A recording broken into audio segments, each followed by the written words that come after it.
अपने देश में इलेक्ट्रॉनिक गाड़ी चलाने में सबसे अधिक बाधा चार्जिंग पॉइंट को लेकर है, लेकिन दिल्ली सरकार ने इस समस्या का थोड़ा बहुत हल निकाल लिया है।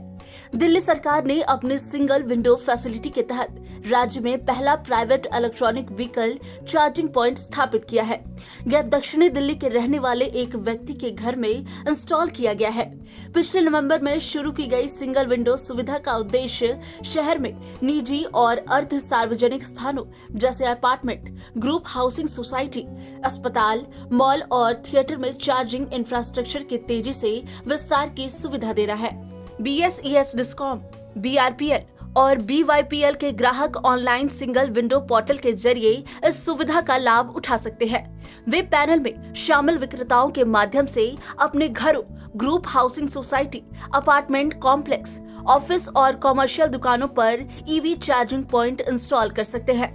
शहर के परिवहन विभाग ने चार्जिंग पॉइंट लगाने के लिए 12 वेंडरों को पैनल में शामिल किया है।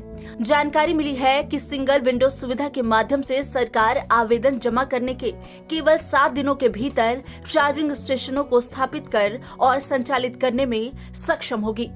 ग्राहक अपनी सुविधा के अनुसार चार्जर लगाने का समय भी निर्धारित कर सकेंगे। इस पहल का उद्देश्य प्राइवेट चार्जिंग इंफ्रास्ट्रक्चर विकसित करना है ताकि इलेक्ट्रॉनिक व्हीकल के लिए एक बेहतर माहौल तैयार किया जा सके। इतना ही नहीं, निजी चार्जिंग नेटवर्क को बढ़ावा देने के लिए सरकार शहर में पहले 30,000 चार्जिंग पॉइंट के लिए 6,000 रुपए की एक मुश्त सब्सिडी प्रदान कर रही है। कॉम्प्लेक्स या सब्सक्रिप्शन मॉडल के अनुसार सिंगल विंडो पोर्टल के माध्यम से उपभोक्ताओं द्वारा EV चार्जर्स को पैनल में शामिल विक्रेताओं से खरीदा जा सकेगा। कॉम्प्लेक्स मॉडल के तहत उपभोक्ता पैनल में शामिल विक्रेता को पूरा भुगतान करते हैं। विक्रेता को कुल लागत का भुगतान उपभोक्ता द्वारा 3 सालों की किश्तों के रूप में किया जाता है, जिसके बाद चार्जर उसे स्थानांतरित कर दिया जाता है। और इंतजार कीजिए कि कब आपके राज्य की सरकार भी ऐसा कुछ करती है। Bureau report, news wing, Ranchi.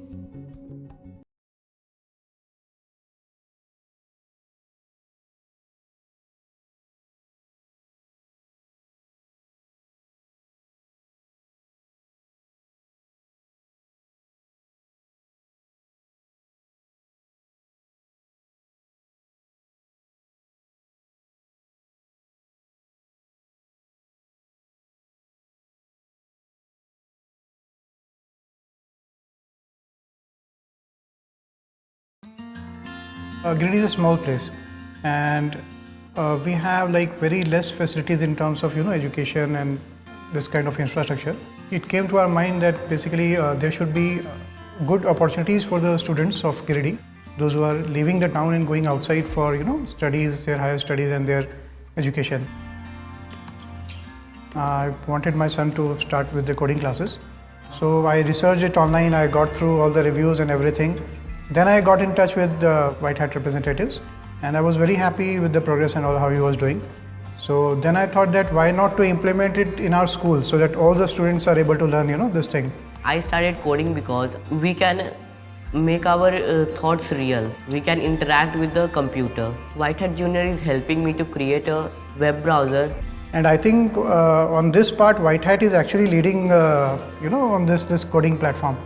It is definitely a very good platform, and one should implement in every school.